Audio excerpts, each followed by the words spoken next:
trends.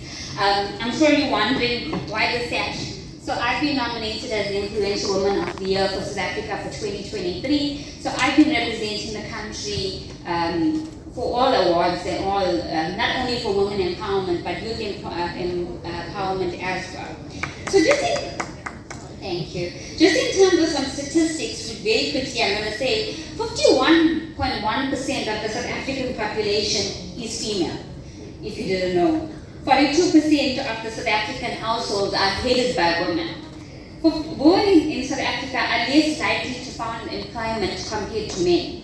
Our market is extremely highly dominated by the male-dominated environment. It's very stereotyped, and we're still living in an example one. That being equal might seem very noble, but where I come from, the India, the real India, lot of developing countries around the world, India and other developing countries around the world, more often than this is not an exception. It's actually a privilege.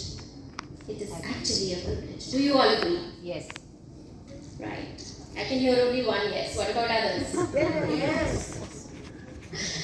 Okay, please move on. Yeah, so this is the global perspective. Okay, so she's asking me to make it quick. I'll try to make it quick. So Bridgie, we have actually already broken the glass ceiling. There are two terms which have been used recently: breaking the glass ceiling and motherhood penalty. Then the fatherhood penalty. Can you move on to the slide? Breaking the glass ceiling. So I wanted to tell you the story, but I'll tell you it quick. I'll try to make it quick. So Bridgie, we have actually already broken the glass ceiling. There are two terms which have been used recently: breaking the glass ceiling and motherhood penalty. Then the fatherhood penalty. Can you move on to the slide?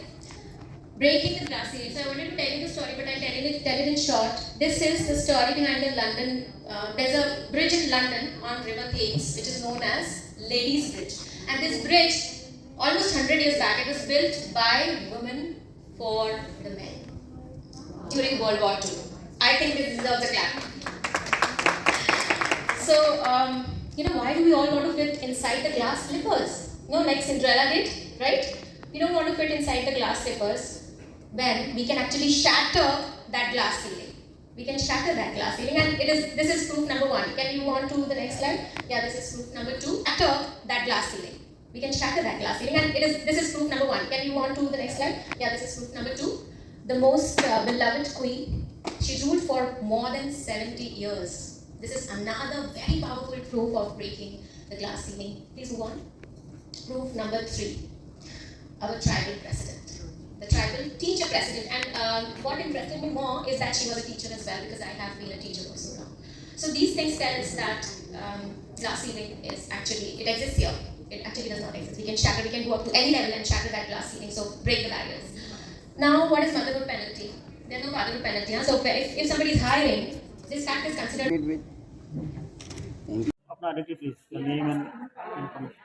मैं doctor Asha CRP board member हूँ और previously I was work for Mahila and Bal Vikas Vibhag as a chairman and I am doing so many types of social work like women's empowerment, farmers literacy, child literacy etcetera.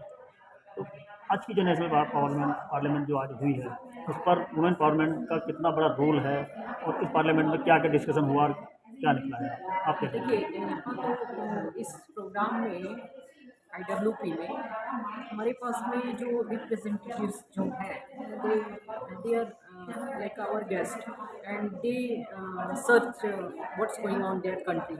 तो उसके अनुसार से उन्होंने अपना scenario present किया है।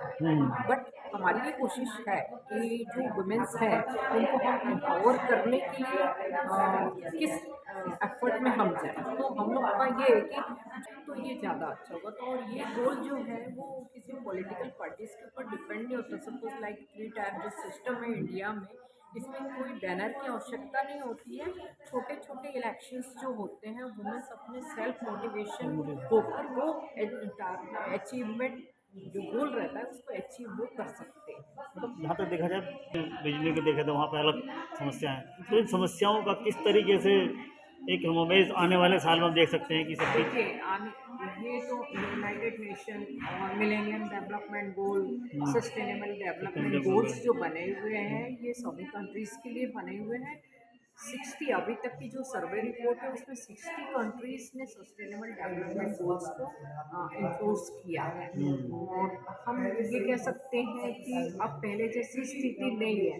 रेयरेस्ट ऑफ रेयर में कुछ ऐसे कंट्रीज़ हो सकते हैं जिसमें कि कुछ केसेस हम देख सकते हैं, बट ये ओवरऑल को प्रेजेंट नहीं करते हैं। तो हम लोग जो हम हमारे इंडिया के कॉन्टेक्स्ट में हम ये कह सकते हैं कि हमारे यहाँ मिलेनियम डेवलपमेंट गोल देखिए हमारे जो केंद्र सरकार है वो नहीं करते हैं। तो हम लोग जो हम हमारे इंडिया के कॉन्टेक्स्ट में हम ये कह सकते हैं कि हमारे यहाँ मिलेनियम डेवलपमेंट गोल देखिए हमारे जो केंद्र सरकार है मोदी जी की सरकार ने इतने अच्छे काम किए हैं महिलाओं के सशक्तिकरण के लिए।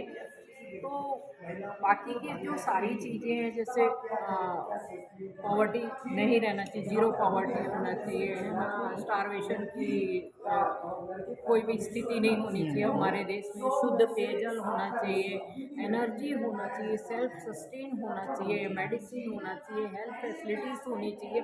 सभी सेक्टर्स में हमारी जो सरकार है केंद्र सरकार ने भारत में इस कोविड पेंडेमिक पीरियड के समय से अभी तक का जो हम सिनेरियो देख रहे हैं तो हमारा जो कंट्री है वो सबसे महान है और हमारी जो लीडरशिप है वो बहुत अच्छी है, इस पर हम गर्व करते हैं।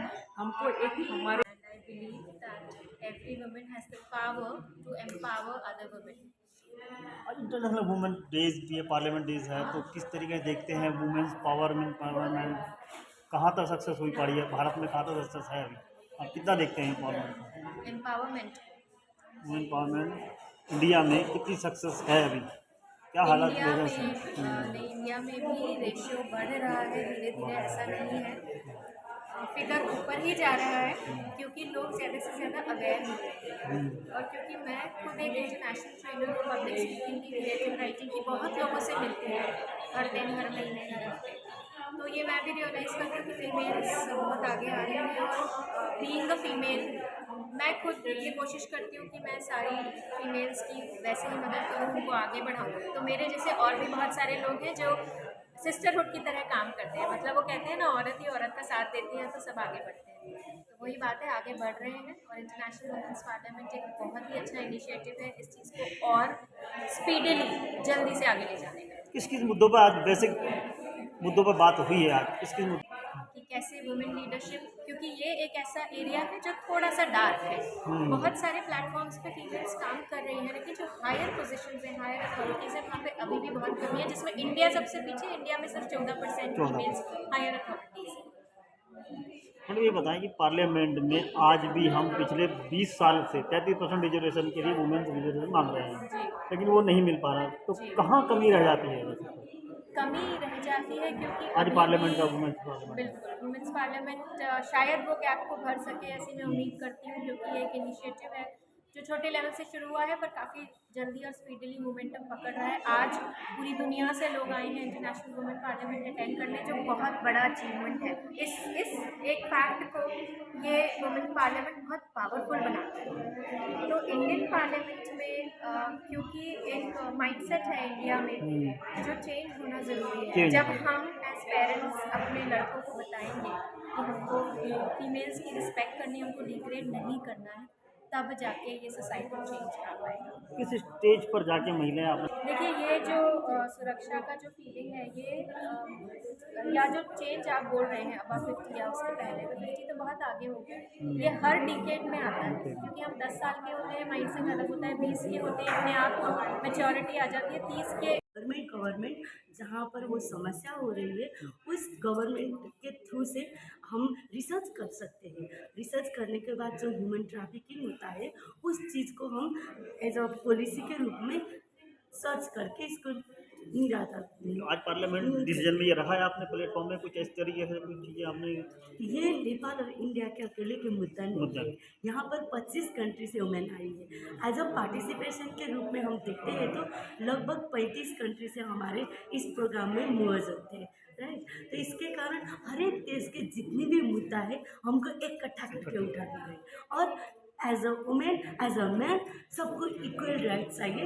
इस चीज़ में हमको लड़ना है। कि आप मेरे सामने माइक पकड़ के हैं और मैं खड़ी कर यहाँ जवाब दे रही हूँ। हमारे देश में कोई भी आगे जाके सुप्रीम कोर्ट में क्यों PIL नहीं फाइल कर रहा है, बोलिए तो, कि ये क्यों नहीं हो रहा है? ये सवाल करने लायक हमारे में वो मन ही नहीं रहा। हम सिर्फ रास्ते में रह के या आजकल यूट्यूब और फेसबुक में हम लोग जो है वो सारे बात बोलते हैं, सामने जाके नहीं बोलते हैं। और रहा बात आरक्षण का, मैं खुद आरक्षण के बहुत बड़ी खिलाफत करती हूँ, इसलिए कि मैं मानती हूँ कि पढ़ाई हो या नौकरी हो, जो काबिल है उसको ही चांस मिलना चाहिए। भले ही वो औरत हो, वो मर्द हो। औरत है और वो कमज़ोर है और उसको मैं नौकरी देके अपना देश को पीछे नहीं ले जा सकती, क्योंकि सबसे पहले आता है देश, फिर उस देश में रहने वाले लोग और उसके बाद खुद।